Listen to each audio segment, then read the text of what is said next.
भारत माता की, भारत माता की। असम के राज्यपाल गुलाब चंद कटारिया जी, मुख्यमंत्री डॉक्टर हिमंता बिस्वा शर्मा जी, मंत्रिमंडल में मेरे सहयोगी सर्बानंद सोनोवाल जी, रामेश्वर तेली जी, असम सरकार के मंत्री, सांसद और विधायकगण, विभिन्न काउंसिल के प्रमुख और मेरे प्यारे भाई और बहनों, अपना लोग होको लोके मोरे आंतरिक शुभेच्छा ज्ञापन करिलो।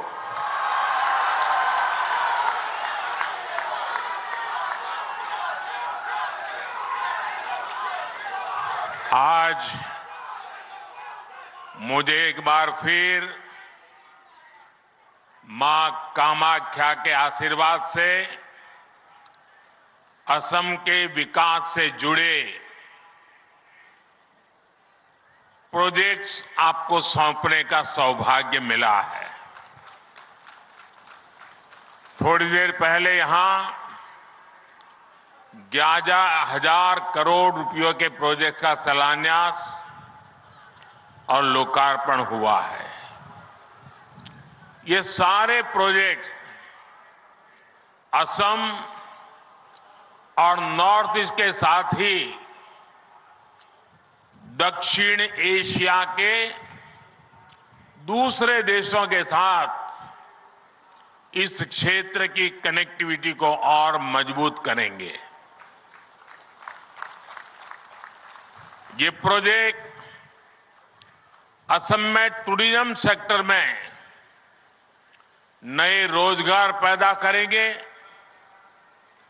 और स्पोर्टिंग टैलेंट को भी नए अवसर देंगे।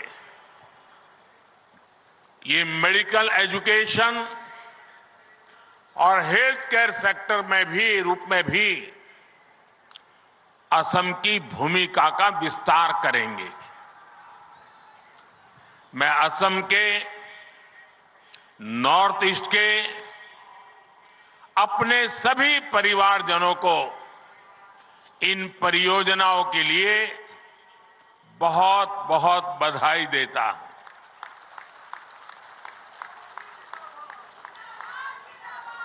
मैं कल शाम को यहां आया। जिस प्रकार से गुवाहाटी के लोगों ने रोड पर आकर के स्वागत सम्मान किया, अबाल वृद्ध सभी हमें आशीर्वाद दे रहे थे। मैं आप सबका हृदय से आभार व्यक्त करता हूं।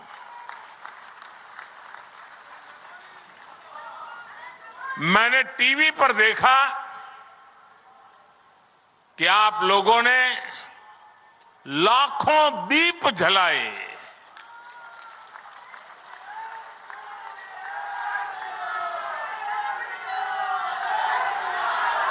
आपका ये प्यार, आपका ये अपनापन, ये मेरी बहुत बड़ी अमानत है। ये आपका स्नेह, आपके आशीर्वाद मुझे निरंतर ऊर्जा देते रहते हैं। मैं जितना आप सबका आभार व्यक्त करूं, उतना कम है। भाइयों और बहनों, बीते कुछ दिनों में मुझे देश के अनेक तीर्थों की यात्रा करने का अवसर मिला है। अयोध्या में भव्य आयोजन के बाद मैं अब यहां मां कामाख्या के द्वार पर आया हूं। आज मुझे यहां मां कामाख्या दिव्य लोक परियोजना का शिलान्यास करने का सौभाग्य प्राप्त हुआ।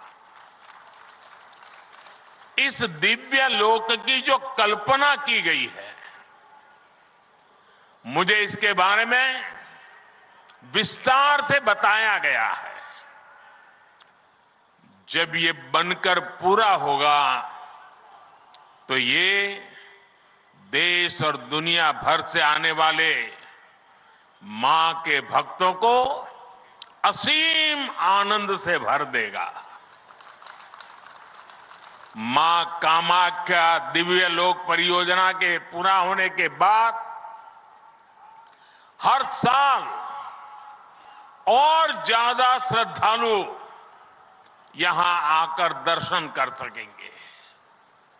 और मैं देख रहा हूं कि मां कामाख्या के दर्शन की संख्या जितनी ज्यादा बढ़ेगी, उतना ही पूरे नॉर्थ ईस्ट में ये टूरिज्म का प्रवेश द्वार बन जाएगा। जो भी यहां आएगा पूरे नॉर्थ ईस्ट के टूरिज्म की ओर बढ़ेगा। एक प्रकार से ये उसका प्रवेश द्वार बन जाने वाला है। इतना बड़ा काम इस दिव्य लोक के साथ जुड़ा हुआ है। मैं हिम्मता जी और उनकी सरकार की इस शानदार प्रोजेक्ट के लिए सराहना करता हूं।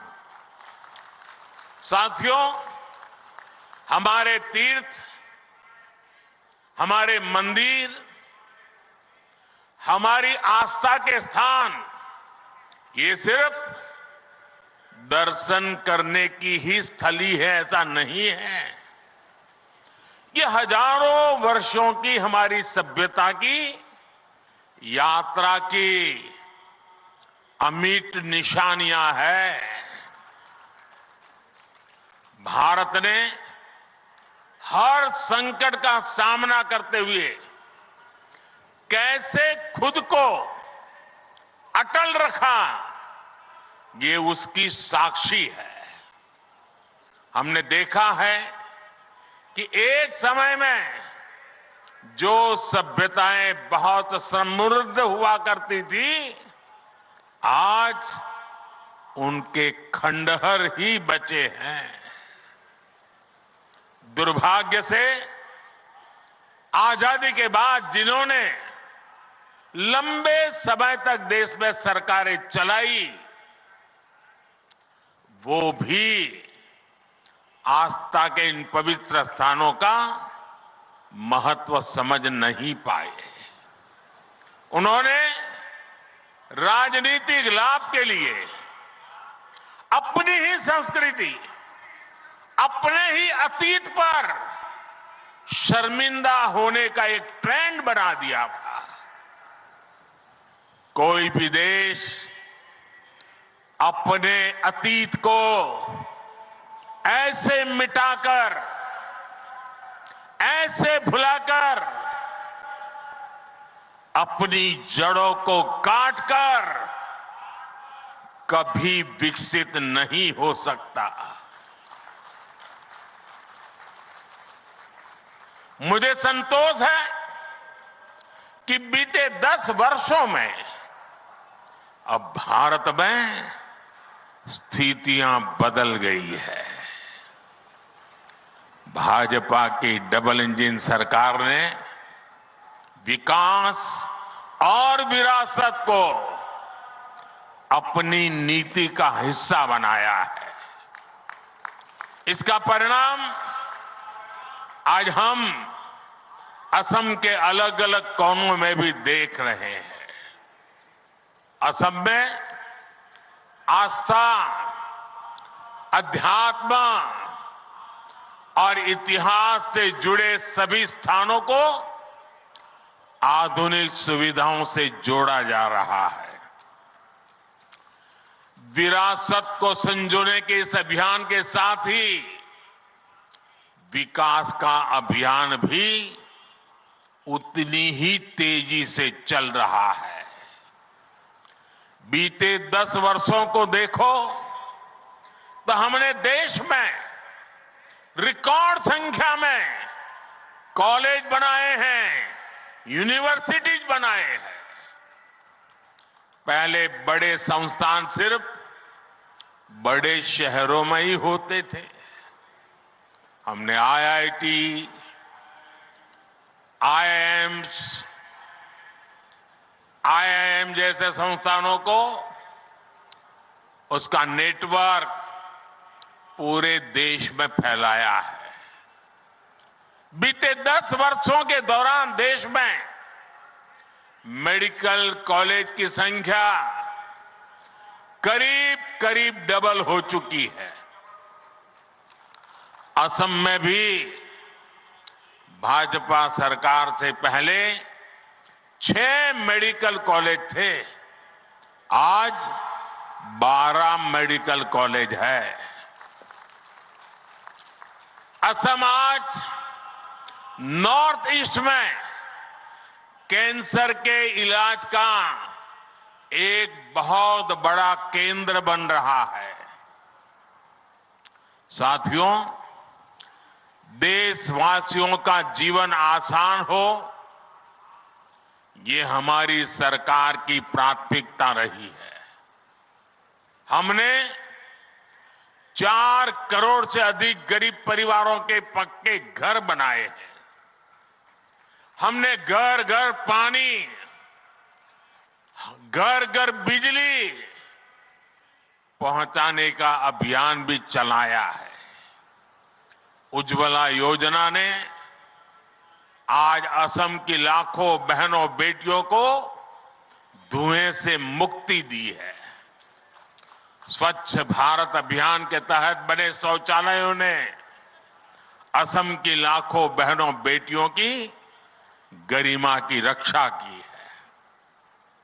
साथियों, विकास और विरासत पर हमारे इस फोकस का सीधा लाभ देश के नौजवानों को हुआ है। आज देश में पर्यटन और तीर्थ यात्रा को लेकर उत्साह बढ़ रहा है। काशी कॉरिडोर बनने के बाद वहां रिकॉर्ड संख्या में श्रद्धालु पहुंच रहे हैं।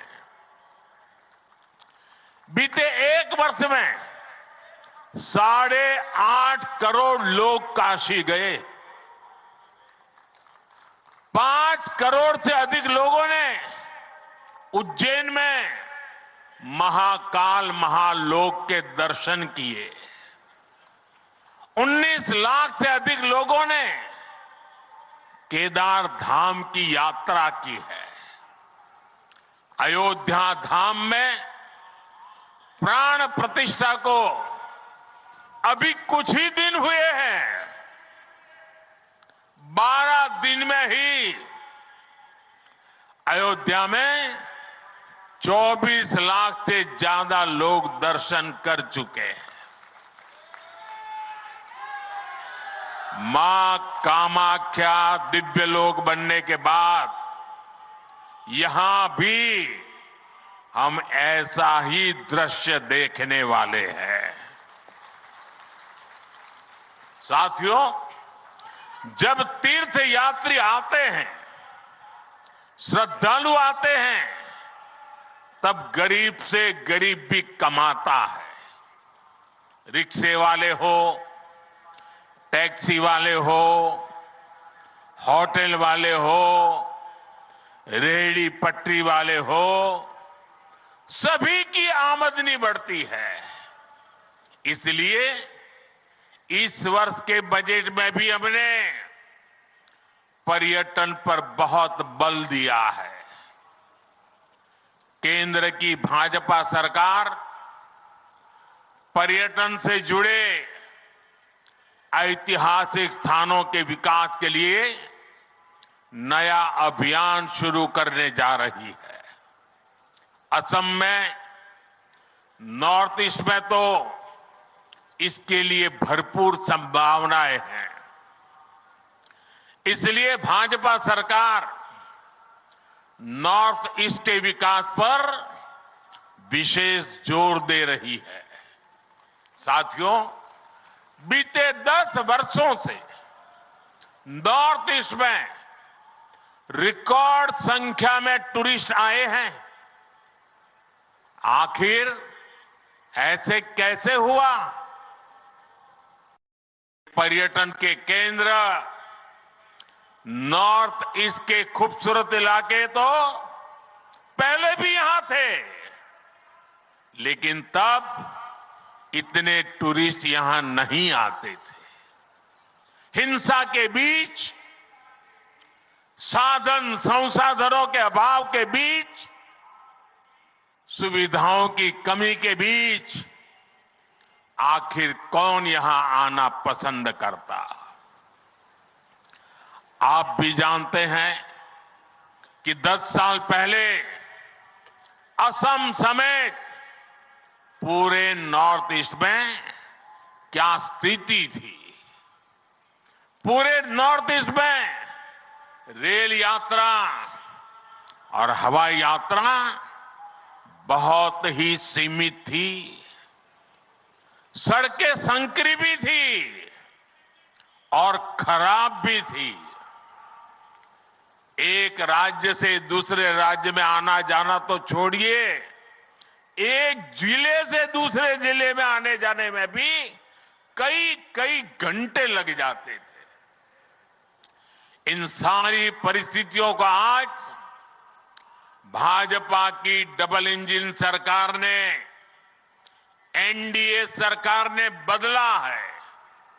साथियों, पिछले 10 वर्षों में हमारी सरकार ने यहां विकास पर होने वाले खर्च को 4 गुना बढ़ाया है। 2014 के बाद रेलवे ट्रैक की लंबाई 1900 किलोमीटर से ज्यादा बढ़ाई गई। 2014 से पहले की तुलना में रेल बजट करीब 400% बढ़ाया गया है। और तब तो प्रधानमंत्री आपके आसाम से चुन के जाते थे। उससे ज्यादा काम ये आपका साथी कर रहा है।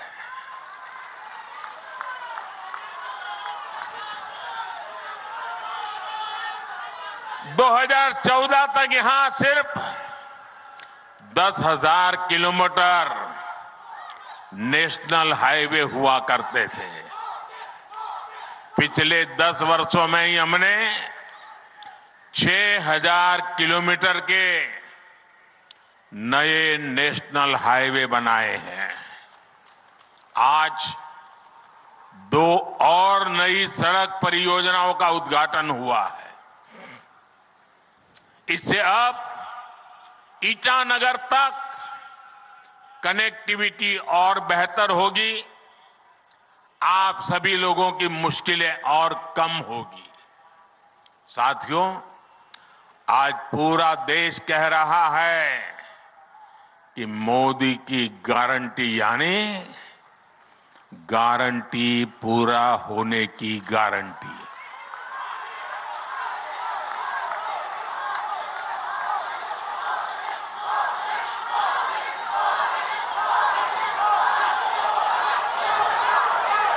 मैंने गरीबों को, महिलाओं को, युवा और किसान को मूल सुविधा देने की गारंटी दी है। आज इनमें से अधिकतर गारंटियां पूरी हो रही है। हमने विकसित भारत संकल्प यात्रा के दौरान भी देखा है, जो भी सरकारी योजनाओं से वंचित थे उन तक पहुंचने के लिए मोदी की गारंटी वाली गाड़ी पहुंची है। पूरे देश में करीब 20 करोड़ लोग सीधे तौर पर विकसित भारत संकल्प यात्रा में शामिल हुए हैं। बड़ी संख्या में असम के लोगों को भी इस यात्रा का लाभ मिला है। साथियों, भाजपा की डबल इंजन सरकार हर लाभार्थी तक पहुंचने के लिए प्रतिबद्ध है। हमारा लक्ष्य हर नागरिक का जीवन आसान बनाने का है। यही फोकस 3 दिन पहले जो बजट आया है उसमें भी दिखता है। बजट में सरकार ने इंफ्रास्ट्रक्चर पर 11 लाख करोड़ रुपए खर्च करने का संकल्प लिया है। ये कितनी बड़ी राशि है, इसका अनुमान एक और आंकड़े से लगाया जा सकता है। 2014 से पहले के 10 वर्षों में, यह आंकड़ा याद रखना मेरे आसाम के भाई बहन, 2014 के पहले 10 वर्षों में कुल 12 लाख करोड़ रुपए इंफ्रास्ट्रक्चर का बजट रहा। 10 साल में 12 लाख करोड़, यानी जितना पहले की केंद्र सरकार ने अपने 10 साल में खर्च किया था, करीब करीब उतनी राशि हमारी सरकार अगले 1 साल में खर्च करने जा रही है।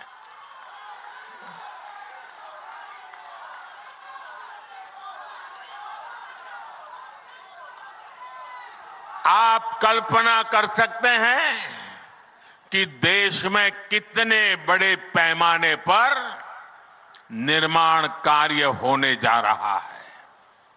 और जब इतनी बड़ी राशि निर्माण कार्यों में लगती है तो नए रोजगार बनते हैं, उद्योगों को नई गति मिलती है।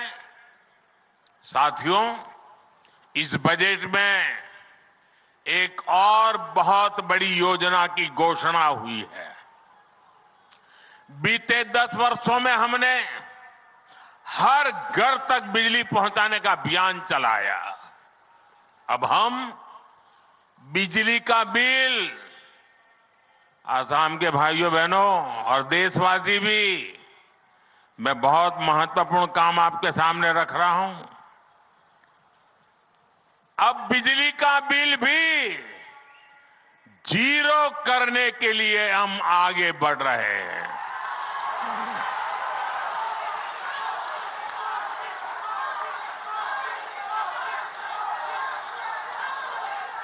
बजट में सरकार ने रूफटॉप सोलर की बहुत बड़ी योजना का ऐलान किया है। इस योजना के तहत प्रारंभ में 1 करोड़ परिवारों को सोलर रूफटॉप लगाने के लिए सरकार मदद करेगी। इससे उनका बिजली का बिल भी 0 होगा और साथ ही सामान्य परिवार अपने घर पर बिजली पैदा करके बिजली बेच करके कमाई भी करेगा। साथियों, मैंने देश की 2 करोड़ बहनों को लखपति बनाने की गारंटी दी थी।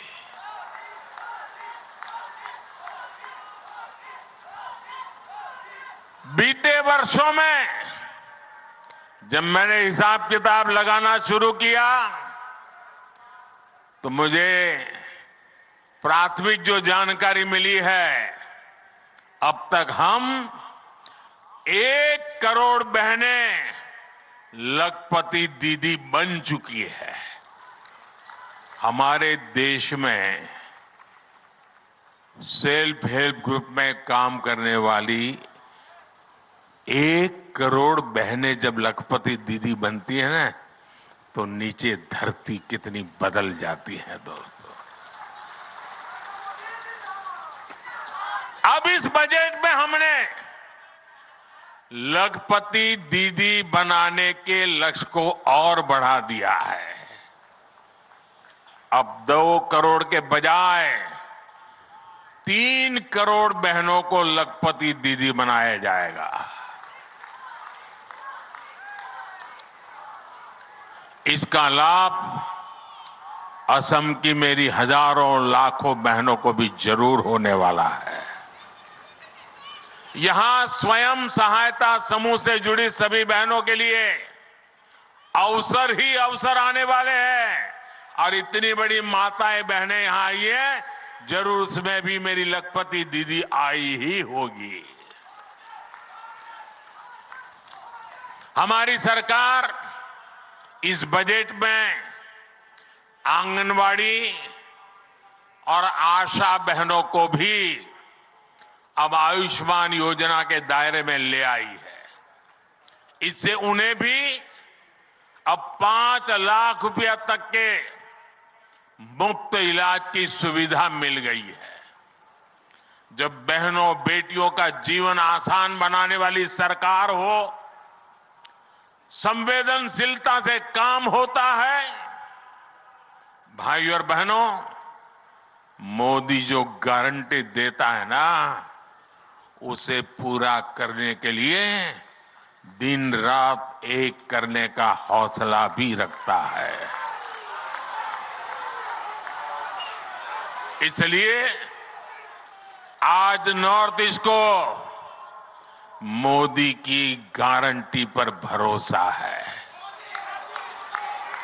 आज असम में देखिए, सालों साल से जो इलाके अशांत थे, वहां अब स्थायी शांति स्थापित हो रही है। राज्यों के बीच सीमा विवाद हल हो रहे हैं। भाजपा सरकार बनने के बाद यहां 10 से ज्यादा बड़े शांति समझौते हुए हैं।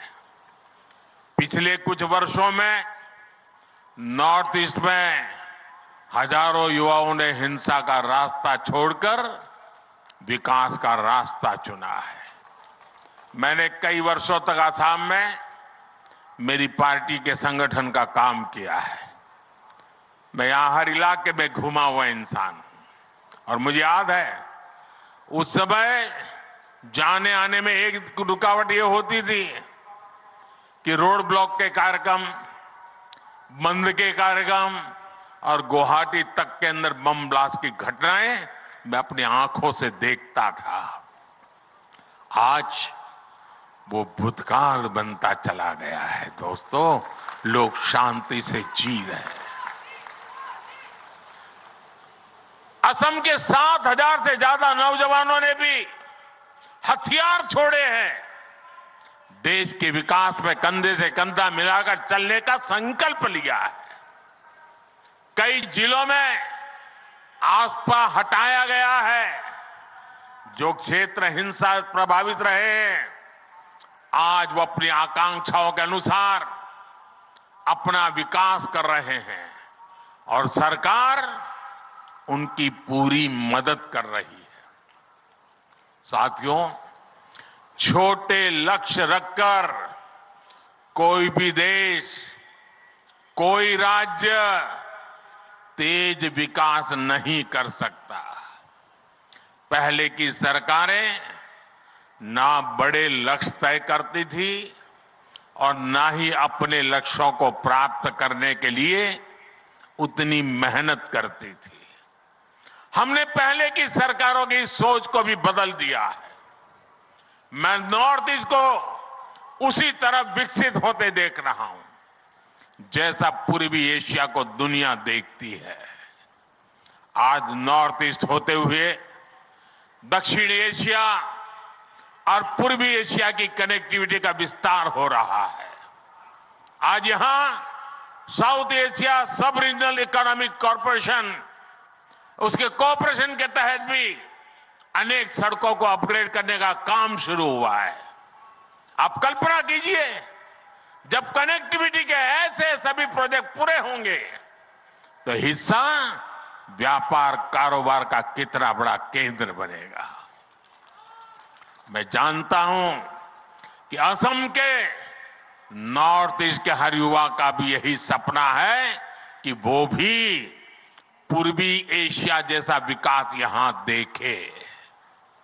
मैं असम के नॉर्थ ईस्ट के हर युवा को बताना चाहता हूं, मेरे युवा साथियों, आपका सपना मोदी का संकल्प है।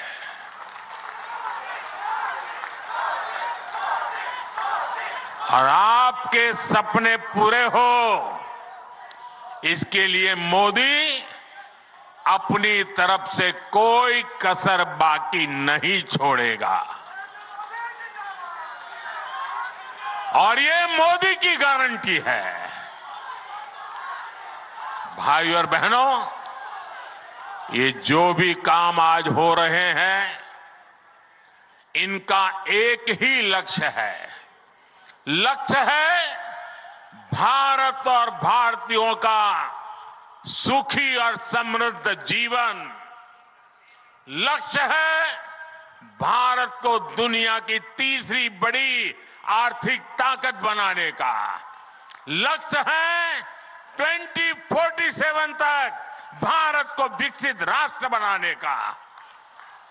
इसमें असम की, नॉर्थ ईस्ट की बहुत बड़ी भूमिका है। एक बार फिर आप सभी को इन विकास परियोजना की बहुत बहुत बधाई। और अब तो मां कामाख्या के आशीर्वाद बहुत बढ़ने वाले हैं, बहुत बढ़ने वाले हैं। और इसलिए मैं भव्य दिव्य असम की तस्वीर साकार होती देख रहा हूं। साथियों, आपके सपने पूरे होंगे, ये हम अपनी आंखों से देखेंगे, मैं आपको विश्वास दिलाता हूं। फिर एक बार आप सबका बहुत बहुत धन्यवाद। दोनों हाथ ऊपर करके मेरे साथ बोलिए, भारत माता की, भारत माता की, भारत माता की, भारत माता की। बहुत बहुत धन्यवाद।